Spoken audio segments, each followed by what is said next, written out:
Launching a book can sometimes be super overwhelming, but if you can kind of learn from other people who have done it time and time again with great success, then it becomes a little less daunting. And that's what leads me to today's guest, Bethany Adizadeh. I've actually been a big fan of her YouTube channel for some years now, where she talks about writing and self-publishing. And she's done a number of book launches, and I've watched a lot of her content around that area. So I thought, well, let's bring her on over here to the podcast to talk about a book launch, but we ended up just talking more about building an advanced reader copy team. Now, when you put in advanced reader copy team or review copy team, you really want to put something together that really helps shoot your book off into the stratosphere with a number of reviews upon launch. So if you've ever been overwhelmed about this process, hopefully we break this down for you in a way that helps you out on your next book launch. So without any further ado, let's get on into the interview with Bethany Adizadeh. Bethany, you know this has been a long time in the making, because didn't I reach out to you last year to come and appear on the podcast? Sorry. It's been a while. I apologize. I'm so excited. Yeah, hey, you shouldn't apologize. You were having a child, for crying out loud. How did that go for you, by the way? It was a little bit intense. It's been really awesome, though. I love it. But I feel like I'm just now starting to come back to regular life and like, hey, let's do some cool things again. Let's talk. That's good. I'm so glad that you circled back around, because I really wanted to tap into a topic I haven't talked with my guests that much, which is a good book launch sequence. And you've published well over a dozen different publications. When did you first start in this business, and what was that like for you, the first book launch? Yeah, let's see. I started back in December 2016. I got laid off. And so I was like, I'm just going to start writing while I have this severance pay. I'm just going to see what happens. And then I just kept going. And around almost exactly a year later, December 2017, I published my debut novel. And then I can't even remember the rest of your question. It was just such an intense experience. I was terrible at it. Terrible. And then I just learned and picked up things along the way. And every launch got a little bit better. What do you suppose was most terrible about it, looking back now? Well, first of all, I didn't even know what a pre-order was. I didn't know that was an option for an indie author. So I actually used something called Kickstarter. And it was essentially a pre-order, but on a different website, not Amazon or anywhere else. It was just, that's what I had tried doing, because I'd done it before in the past with music. And I think I sold about 100 books. And I was like, okay, I think I could do this, but I probably should do it a little better next time. Okay, so now that you've had a little bit of experience, let's go ahead and let's talk about a book launch. Yeah. Why is a book launch so important? I think this is what's interesting to me is I used to think it was the all-important thing. In traditional publishing, it's what makes or breaks a book, right? Yeah. But with indie publishing, it's actually not as big a deal. It's just the beginning.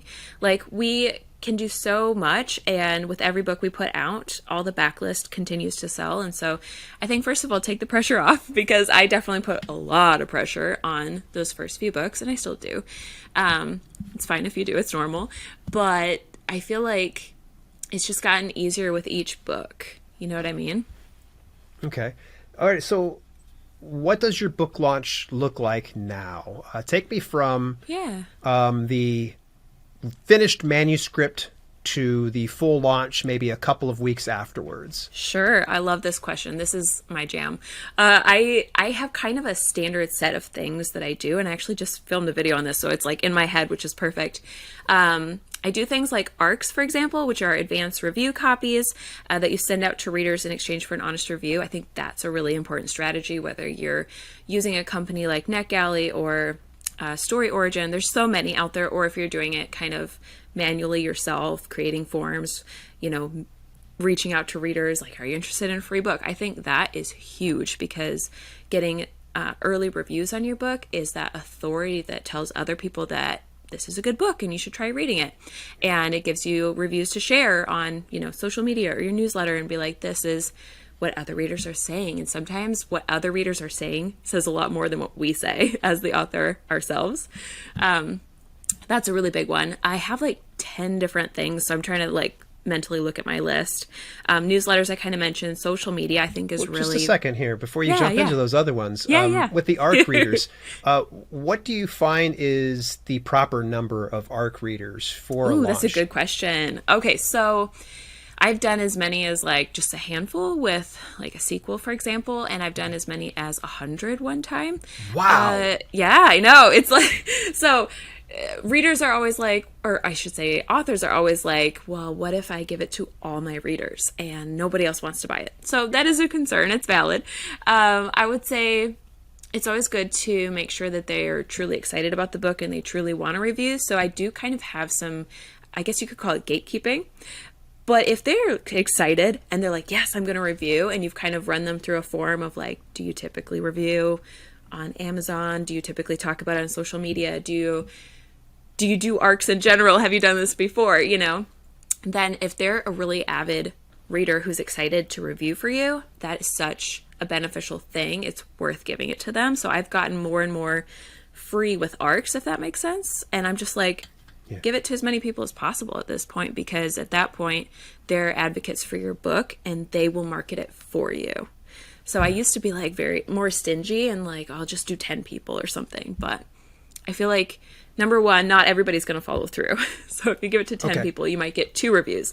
If you give it to 50 people, you might get 10 reviews or 15 reviews or whatever the case may be. But if you know, the more you expand, the more opportunity you have for more reviews, if that makes sense. What's your conversion rate been typically like? So if you ended up getting 100 ARC readers, are you seeing like a 50% return or a 30% return? That's a good question. It really depends on the people. So like if I have a good set of questions where I've really, I can't think of the word I want, just made sure that they're a good fit, not just been like, give me your name and your email, here's a book. But if I've actually been like, oh, you like fantasy? Okay, you're a good fit for this book. And then kind of put into place some other just boundaries. Every time I do it, it's a little different. I'm thinking like, can you send me a link to other books you reviewed? That's a good question that I've asked. And then if they actually can send me a link to any book at all that they've reviewed, they're probably more likely to review. So then the conversion is better. And I would say, as long as I've actually checked that those people are going to follow through, I have a better chance. But there's still, life comes up, people get sick, or they forget to read, or they can't read, and that's okay too. So don't expect 100% ever. Yeah, it'd be pretty awesome to get 100% with 100 I know, readers. right? Yes, that would be amazing. What's your follow-up sequence like for those readers that are kind of dragging their feet and haven't posted a review? Yeah, so I should get a better strategy. I think every single book launch, I've done things a little different, but roughly I would say if I send them the book a month or 2 in advance, then maybe after giving them a couple weeks or a month to read, I'll say, hey, have you had a chance to read? Here's the Goodreads link, because that you could do prior to release. Then right around release day, sometimes I put the paperback out a little early, so then it's actually available to review a couple days early. As soon as that's available and allowed to review on Amazon, I'll send them both a link and a request to review, and I'll be like, hey, just FYI, it's really important to me. This is the biggest one. If you had a Goodreads review, can you copy it over and paste it onto Amazon? Or if you haven't yet, please, can you do this for me? And then sometimes I'll follow up with a third, but usually 2 is kind of my limit, because if they haven't done it yet, they're probably not going to. Right. You don't want to keep badgering them until they actually hate you eventually. Exactly. Where are you hosting your ARC copies? Because I hear a lot of folks, at least in the indie author community, that are really scared about making their book advanced available and having it stolen by somebody. And that's tough. And that's a real concern. Okay, there's a lot to unpack there, because honestly, I've had my book stolen, and it's weird how it doesn't do that much. Like, first of all, nobody else has the audience you have, so maybe 2 people will find it, you know? And then secondly, it's often, the pirated books are often, they come with viruses and stuff, so that's a whole other thing. But I guess, first of all, like, you can put a watermark in it if you wanted to, that's like, this book was lovingly given to, you know, XYZ, the person's name that you're sending it to. And then you can know if they stole it. But then also you could limit it and, again, put in some, what's the word that I want, barriers kind of around entry, where they have to meet certain things before you're like, okay, I trust you enough to give you the book. And you can limit it for that reason if you want to. But ultimately, I do send directly to people. Okay. And so you could send what's called an EPUB file, and that would be something you could just email to them. That is easier to copy and easier for people to pirate. So then what I like to do is use Kindle and kind of go through Amazon, and there's like a bunch of steps so that I have a video on that. I can send the link to you if you want, where you can essentially get their Amazon Kindle email and then send the book to that email, so it's only on their Kindle. If that makes smart. Sense. Yes, absolutely. I've done this a number of times just to proof some of my books before I go and launch it. And it's really fun. It's like nice as an author to have that option. Wow. So are you sending out, you said you had 100 on your team. Are you sending out I did 100? that manually. Yeah, I did. It wasn't that hard. God. It really wasn't. No. It was just like copy an email, paste it in. You don't have to put any body in the email. You don't have to put anything. You just paste in the Kindle email. Go to the next person, Kindle email, next person, send it. So you didn't do just like one big email, like a BCC or anything? I wish, but I tried that and it didn't go to anybody. So I learned the hard way. A lot of times I'm like, oh, that didn't work. Yeah. Interesting. That is really, really cool. And hopefully I should be able to get the link to that video you're talking about, because it is something I think every author should learn for sure. So you're taking a lot of these safeguards and getting it to the right people directly into the device, because it's going to be difficult for them to take it off that device and put it elsewhere. Yes. It's a lot more work. we dove into ARC copies. I think what we need to probably discuss is, how are you finding them? What's the methodology that you're doing? Because obviously you have a YouTube channel, so some people are going to go, oh, well, that's good for Bethany, but I don't have a YouTube channel. Yeah. So, well, honestly, YouTube does not do that much for me unless it's a nonfiction book. But for fiction books, I've built up my Instagram platform.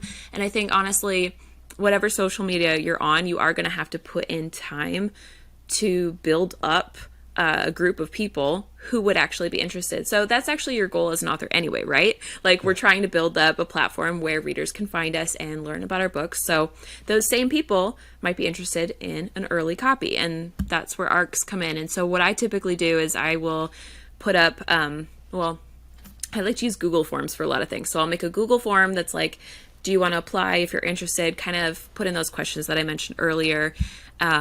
Make sure I get an email and their name so that I can then reach out to them if they're a good fit. And then I will basically plug that wherever I have an audience. So even if you only have, 100 people, or if you only have personal accounts, with my very first book, my debut novel, I remember, this is for beta readers, but it's kind of the same thing. I put up a request on my personal Facebook, and I had like less than 100 people following me on Instagram at that time, and no other audience, no YouTube, nothing. And I got like 35 readers who were interested. So I think it's totally doable. Not bad. You show that you weren't even on YouTube at that point. Yes. Yep. So no one could use that argument against you. Yes, exactly. Yeah, I probably got more interest at that point because it was people who knew me personally. And I think there's nothing wrong with that. If you can break through that fear of, what will they think of me? It's okay. Like, the people who are interested in reading and will love your story will be a perfect fit. How much in advance do you give out ARC copies to readers before your launch? Yeah, that's a good question. I have done, I think, too far in advance, and I've done really close to a book release. And I think the sweet spot that I have found is roughly 1 to 2 months. There's no like perfect time, so don't feel bad if you do it sooner or later. But like, some authors even do it like a week before, and that's great too. I think the best thing you can do is kind of put yourself in the reader's shoes and think, well, if I give it to them roughly a month before, or 2 months, that gives them a good amount of reading time. And then hopefully it'll be fresh in their mind right around release when they're ready to type that review. And that's been my sweet spot. And so does length matter at all? So for instance, if I was putting out a novella, would I want to do it sooner to launch time? And if I then if I did a novel, where I would want to give them a little bit more time? That's a good question. I never thought about that. Yeah, they probably could read faster. So then I would see, even you could do just 2 weeks before if you think that'd be fresh. But what I might do in that case is I say, hey, I'm going to give you the book on this date, whatever that 2 weeks before is. But I would start promoting it to get interest like a whole month before I was ready to send it out. So the book doesn't even have to be ready, but I would just, because if you just promote it one time, this is what a lot of people do, including myself, a lot of people are going to miss it. So I would promote that at least once a week for a month, maybe twice a week, and just be like, hey, did you catch that interest form? Here it is again if you want to be an ARC reader. Oh, and nice. that's how I honestly build it up, because it doesn't start with 101 day. You know what I mean? It's like over a month of reminding people about this. That's how I would get to a lot more readers. Now, for something like, say, NetGalley, which, I watched one of your recent videos where you did a co-op. Yes. I love it. I never knew there was a co-op. Like, it's so much cheaper. Yes. But, for something like that, do you need to remind those readers as well, or does NetGalley handle that for you? NetGalley handles it all. And so I did almost nothing for that, which was kind of a nice relief, but also felt weird because I usually have such a closer relationship with ARC readers where I could be like, hey. So in this case, no, I didn't reach out to them. And I don't know if you can, honestly. I'm not sure. Yeah. So when you're building out these publications and you're doing an ARC team and it's getting bigger and bigger and bigger, how do you determine whether to keep a reader on or not? Do you say, for instance, like if there's inactivity for one book, do you say, sorry, you're no longer on the ARC team? And if somebody gives you, say, a 1 or 2 star that's rather egregious as far as the review goes, like, oh, there was too many typos and there's no typos whatsoever, do you just boot them to the curb? Honestly, yeah. I think I don't have a problem with lower reviews, but I think if it was that low, then they're just not my audience. And so why would they want to keep reading? That's what confuses me when I get, it's very rare, but if people did review and they're like, I didn't like it that much, then I'm like, well, why did you apply for book 2 then? So I'd probably be like, I'm going for my target audience, the people who really want to read it. And when it's for ARCs, then I really am going for the people who follow through and review. So yeah, I wouldn't like be mean about it. I just wouldn't send them. I'd be like, sorry, my list was chosen and it was a limited group. Interesting. So that is really cool. How are you tracking who has done the review and who hasn't done the review? This is such a good question because I have to go back and try to remember how I tracked it in the past. But I have somewhere I use the Google spreadsheets, and I keep a list of everybody's names so that I can remember where their emails for the next time I want to reach out. So honestly, I was supposed to do this and I never followed through. I was going to say, hey, can you send me your review, email it to me, and then I'll put a link to it in that spreadsheet. And then I can just know when I look at it next time. But this time around, I'm just going to email them and say, hey, if you want book 2, let me know. And also send me a link to your review for book 1 to be considered. So, so kind of do it later on. It puts the onus on them rather than you having to track everybody down like, go over to amazon.co.uk. Did they leave it there? Okay, they left it there. It was so hard to find. Yeah, because their names don't always match. If you have their email or their first name and then you have a random Amazon name, it might not match. So I definitely ask them to send it to me. In instances where Amazon doesn't allow a review to go through, every now and then they're just, for whatever reason, are fickle. They go, I'm not going to let this person's review go through. Do you still allow that reviewer to be on the ARC team despite that review not going through? That's a really good question. In fact, I am glad that you said that, because now when I email my ARC team, I'll say Amazon or a Goodreads or other vendor review. And I will accept anything, because as long as they're reviewing, that's what counts. And I can actually share that with my readers too. That's brilliant. I really never thought about that, because there's been instances where I've had, easily a dozen on launch, and they're just like, I'm sorry, I posted, they're not letting it go through. Yes, yeah. Mm-hmm. And so it's rather heartbreaking for them. It never occurred to me like, hey, just copy and paste what you're going to say over to Goodreads, because Goodreads has just, same amount of weight because it is Amazon owned.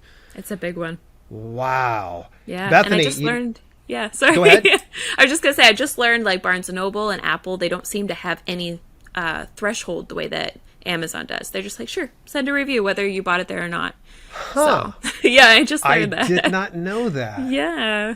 Well, Bethany, we honestly, we started out talking about book launches, but we went through so much time. So I'm just glad we at least, got to talk a little bit about ARC teams and such. Maybe I can bring you back and we could talk and expand a little bit more about book launches. But you do have a video coming out about it. So hopefully by the time this launches, I'll be able to have a link. We'll put it inside the show notes. I like to wrap up every podcast interview with this question. It is, what advice do you have for aspiring authors and self-publishers out there? Such a good question. I always ask this as well, and I don't know if I have an answer. So, off the top of my head, this is going to sound so cheesy, but it's true. It's don't give up on book one, because book one is just the beginning. It's so like small. It's like a snowball when you're doing your author career and you're getting started. It's like this tiny little snowflake is book one. And if you just keep putting in the time, you keep learning how to market, you don't worry about failing, and you just keep trying and keep going, it's going to keep growing, and that snowball is just going to expand. And with every book, it's going to get bigger and better. And I honestly am like, if I had stopped at book one, I was so like a tiny baby author. I didn't know what I was doing at all. And so I'm so glad that I persevered, and I would encourage everyone else to persevere past the hard times as well.